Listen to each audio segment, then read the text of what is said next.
Chapter 19, The Battle of the Barnyard, the End.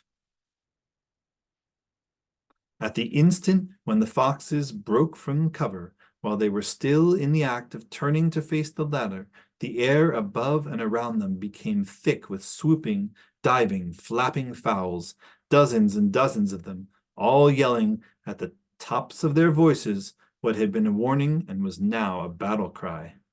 Long, long, long nose, long, long, long nose, long, long, long, long, long nose, they screamed, and the incredibly deafening din brought Farmer running from his breakfast table, his mouth still full, his dogs at his heels, his gun in his hand.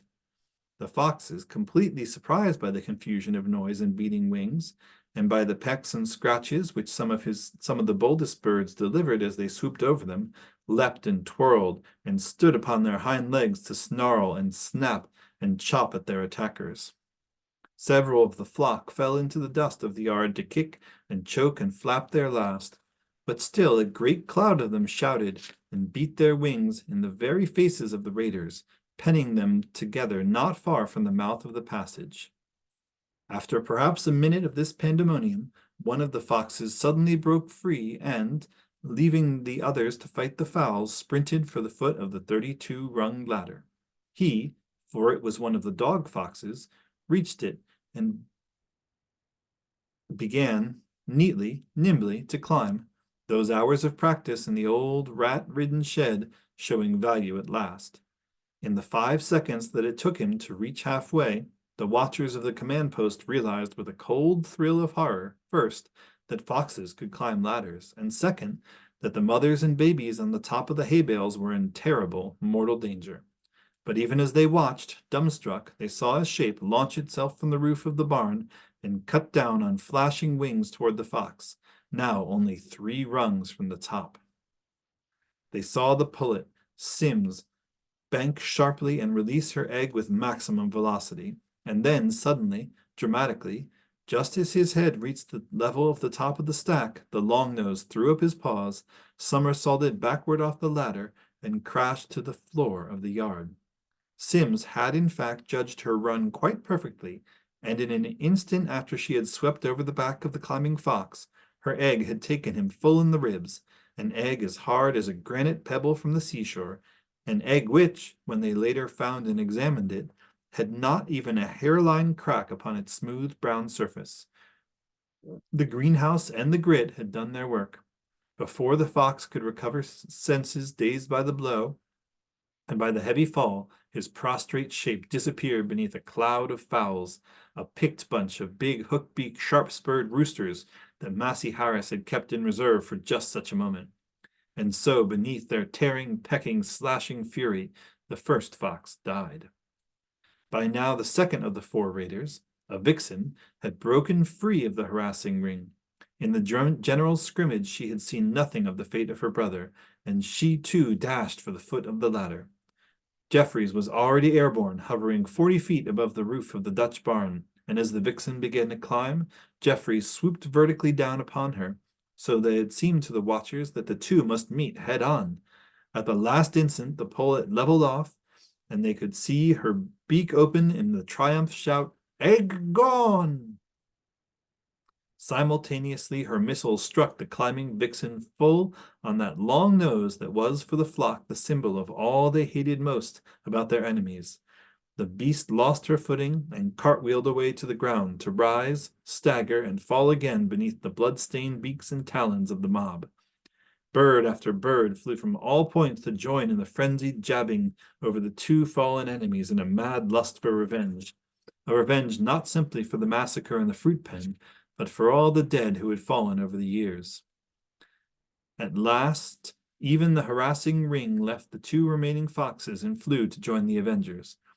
Panting and disheveled, uncertain of what had happened and of what to do, brother and sister stood in the middle of the yard, ears flat back, lips wrinkled away from long canine teeth. After a moment of indecision, the vixen began to slink away toward the lower yard, but her brother still remained, a solitary figure in the center of the barnyard, snarling fiercely in anger and fear and frustration as he watched the mob swarm over the bodies of the fallen. For Spillers on the command post, this was a vital moment. The battle was half won, but the troops were out of control. How could she redirect the avenging flock? And if she could, should she set them at the dog fox and thus perhaps allow the vixen, already slinking past the great stone trough, to make good her escape? Or could she somehow split them into two bodies to attack both enemies? For a moment, good general as she was, she knew something like panic in her indecision. But her fellow general was in no doubt of the proper, the only course to take. Watching his daughter's deeds of daring, seeing the fall of the first two foxes, hearing the screeching, squalling scrimmage at the foot of the Dutch barn, Massey Harris felt the blood of his jungle ancestors boil in his veins. A bluff and hearty fellow he might always have been, fond of the sound of his own voice, but not the most tactful of the flock. But the one thing he did not lack was courage. Now, at the sight of this solitary, hated Longnose still defiant in the middle of his barnyard, he knew there was only one thing to do. On top of the tall grain silo, he raised himself to his full height, spread wide his wings, threw back his head, and crowed his battle cry. "Rhew, halloo, halloo!" he cried, and before Spillers could make a move to caution or restrain him, hurled himself into the air and beat downward with all his strength and speed, straight at the dog fox. Before the enemy could move, Massey Harris was upon him, seeming with raised ruff and spread wings to be twice his normal size, his claws tight in the pelt of the snapping beast, his great beak stabbing. As every bird turned to watch this heroic single combat, Farmer poked his gun around the corner of the milking parlor, and seeing, as he thought, a fox attacking one of his roosters, loosed off both barrels at the pair. The fox fell instantly dead, and across his body dropped the broken form of the gallant general. Massey Harris raised his head once, seeming to look toward his wife high upon the silo, and his beak opened slowly. But no sound came, his head sank, and the eyes shut forever. At the sound of the gun, every bird that could fly took to the air, and as they rose above the buildings, they saw that one survivor, the remaining vixen, running away as hard as she could go toward the woods. It was victory, a wonderful victory in the battle of the barnyard, but it was not yet complete. Now it was, for the second and last time in her long life, that Spillers gave a loud, loud crow. "Follow, follow, follow," was her forecast of death yet to come, and as the puzzled farmer stood and scratched his head, she swept proudly down over the body of her mate, and up away on the trail of the last enemy, while the air over Foxearth Farm emptied as the flock followed. The vixen was running for her life. Pride and confidence had first turned to confusion and doubt, but now the only emotion left was fear. She knew that she must reach the shelter of the woods to escape the great armada of fowls that pursued her. And, belly to the ground, she galloped for the trees. A quick glance over her shoulder reassured her. It looked as though the start she had would be enough, for they did not seem to be gaining on her. But at a second glance, she suddenly saw the flock split in the middle, and a single bird come dashing through them at undreamed-of speed. Desperately, the vixen set herself to cover the last 20 yards to safety. Ransom, watching the success in battle of her two sisters, had been confident that her turn would come to play that final decisive part for which she had so long felt she was destined. As soon as she saw the surviving vixen beginning to slink away, she took off from the roof of the barn and climbed steeply to gain as much height as possible. She was still climbing when she heard the shotgun's roar and saw, with her sharp eyes, the death of her brave father, but she did not falter. Rather was she filled with a cold, grim, implacable determination as she swung into a sharp-angled dive from 500 feet. The main body of the flock was already halfway down the field, but the impetus which the extra altitude lent to her own great powers of speed meant that she was traveling far faster than they. She screamed at them to let her through. And as they peeled to either side like waves before the sharp bows of a destroyer, she shot through them, faster and faster, lower and lower, gaining upon the galloping fox with every wing beat. Not 5 yards from the edge of the woods, the two shapes, one dull brown, one dark red, seemed to the pursuing flock to merge for an instant before the brown one hurled itself up in a wild climb, almost brushing the boundary trees, and the red one lay kicking in the grass. By the time the fox-earth fowls reached the scene, the red shape lay still, and as they alighted and stood in a great circle about it, they could see that the back of its head had been broken by a hard, hard object.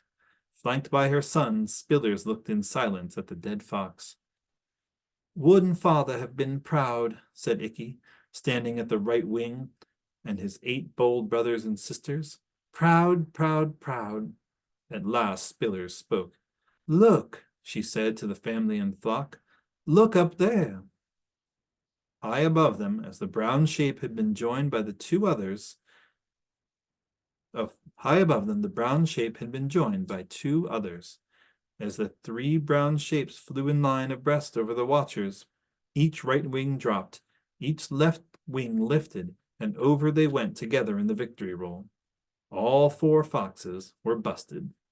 Whether there were sharp eyes watching this final, extraordinary scene from the cover of the woods, or whether there were sharp noses that discovered the body in the field and the 3 other corpses flung on the dung heap, or whether there were sharp ears that heard the news shouted in triumph by all the roosters of the flock, I do not know. But I do know that from that day forward there was perfect peace at Foxearth Farm. Never again did the early patrols search the buildings. Never again were the sentry posts manned. Never again was the greenhouse entered. Never again was heard the cry, Long, long, long nose. Ransom, the ringleader, and Sirius Sims, and Jocular Jeffries, and the widow Spillers, and Ikki and his 8 brothers, and all the rest of that fabulous flying flock, lived on and prospered without ever again setting eyes on one single chicken lover from the sandy dells and thick woods of that piece of country.